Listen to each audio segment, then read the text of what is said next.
Nama saya Aida Syakira Ain. Perkenalkan, nama saya Anak Agus Agung Lade Darya Putri. Nama saya Raihan Aldi Alfian. Perkenalkan, nama saya Numan Ramdon. Nama saya Jonathan Gunawan. Mesopotamia berada di wilayah perlembahan yang terletak di antara dua sungai, yaitu Sungai Tigris dan Sungai Eufrat. Hulu kedua sungai tersebut berasal dari dataran tinggi yang bergunung-gunung di Asia Kecil yang mengalir dari arah tenggara secara paralel menyisir hamparan terbuka. Hanya kurang dari 200 mil, kedua sungai itu saling mendekat. Daerah yang dilalui dua sungai itu pada umumnya subur. Bangsa yang pernah bermukim di Mesopotamia, yaitu bangsa Sumeria, Akkadia, Assyria Babilonia, Chaldea Babilonia Baru, Persia, Guti, Karsita, dan Medes. Bangsa Sumeria adalah bangsa tertua yang mendiami kawasan Mesopotamia. Peradaban Sumeria mulai muncul sekitar 3000 sebelum Masehi. Bangsa Sumeria mencapai puncak kejayaan ketika mereka mampu mendirikan kota-kota dengan pemerintahan seperti negara atau biasa disebut dengan negara kota. Bangsa Sumeria menganut sistem pemerintahan dan bentuk negara konfederasi terbuka. Persatuan diperlukan hanya dalam bidang militer ketika mendapatkan serangan dari luar. Namun tidak jarang juga terjadi persaingan dan ingin saling menguasai di antara negara-negara kota sendiri. Pada masa ini muncul kota Ur, Uruk, dan Kish yang saling bersaing untuk memperebutkan kekuasaan tertinggi di Sumeria. Peradaban Sumeria menganut sistem pemerintahan negara kota. Pada sistem ini, kota-kota bangsa Sumeria memiliki kedaulatan untuk mengatur pemerintahannya sendiri seperti sebuah negara. Raja berperan sebagai pemimpin pemerintahan sekaligus pemimpin agama. Raja berkedudukan sebagai dewa yang memerintah manusia di bumi. Kebebasan intelektual hanya sedikit diberikan. Ketika seorang raja meninggal, pasukan pengawal pribadi dan selir-selirnya ikut dibunuh dan dimakamkan di samping makam sang raja. Peradaban kuno lembah Mesopotamia pada masa ekonomi. Pada dasarnya, peradaban Mesopotamia adalah peradaban Sumeria itu sendiri. Dikatakan demikian karena secara umum sebagian besar peradaban Mesopotamia dibentuk oleh bangsa Sumeria.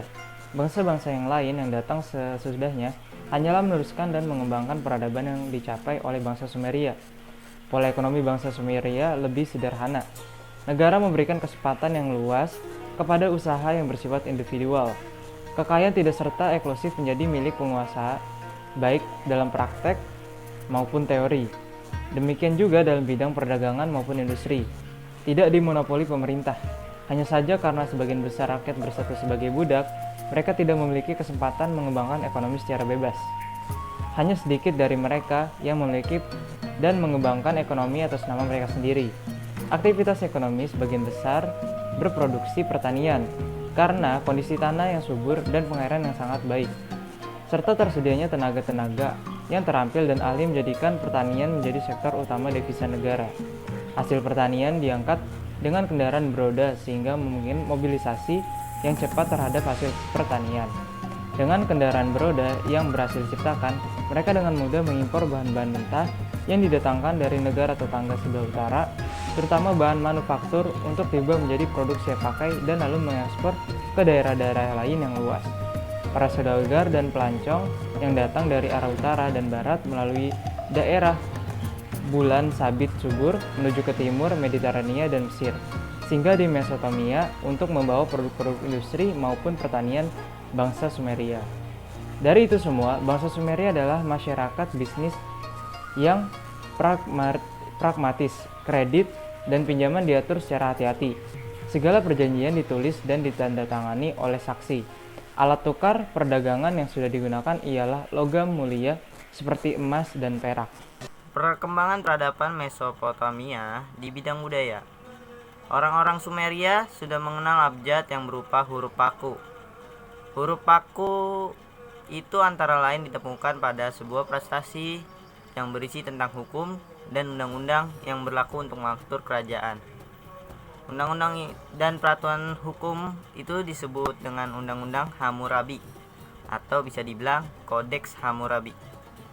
Tradisi kesusastraan epik Gilgamesh, kisah falsafah dan cara hidup masyarakat Mesopotamia. Tentang kepahlawanan Gilgamesh ada sifat 2/3 Tuhan, 1/3 manusia, wajah tampan, ada kekuatan dan keberanian. Telah memerintahkan dan memberikan perlindungan kepada kota Uruk. Menceritakan juga kehidupan yang kekal dan kesaktian. Orang-orang Sumeria sudah mengenal sistem penanggalan atau sistem kalender yang dimaksud untuk mengenal perputaran waktu dan musim.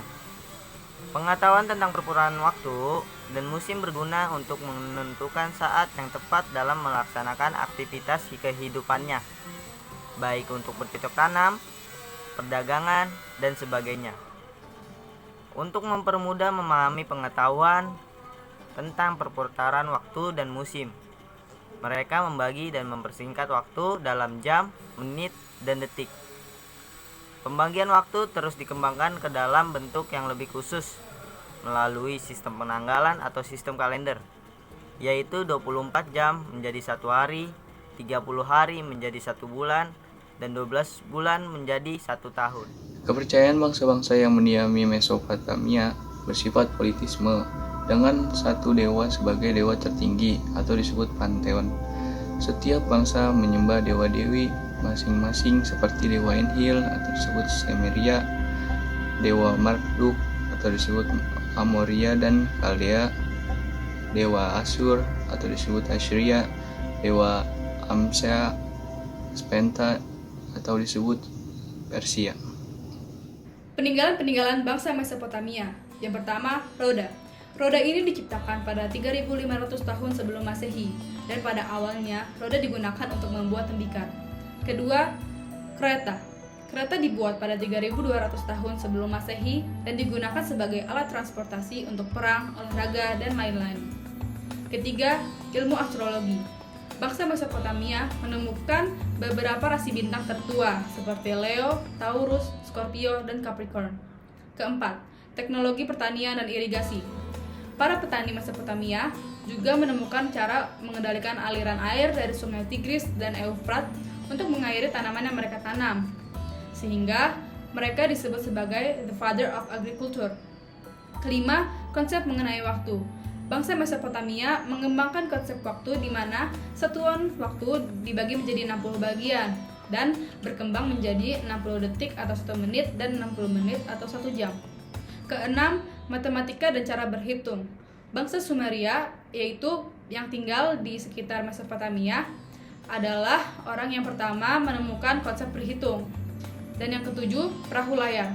Bangsa Mesopotamia menciptakan perahu karena transportasi melalui darat cenderung sulit dan banyak memakan waktu.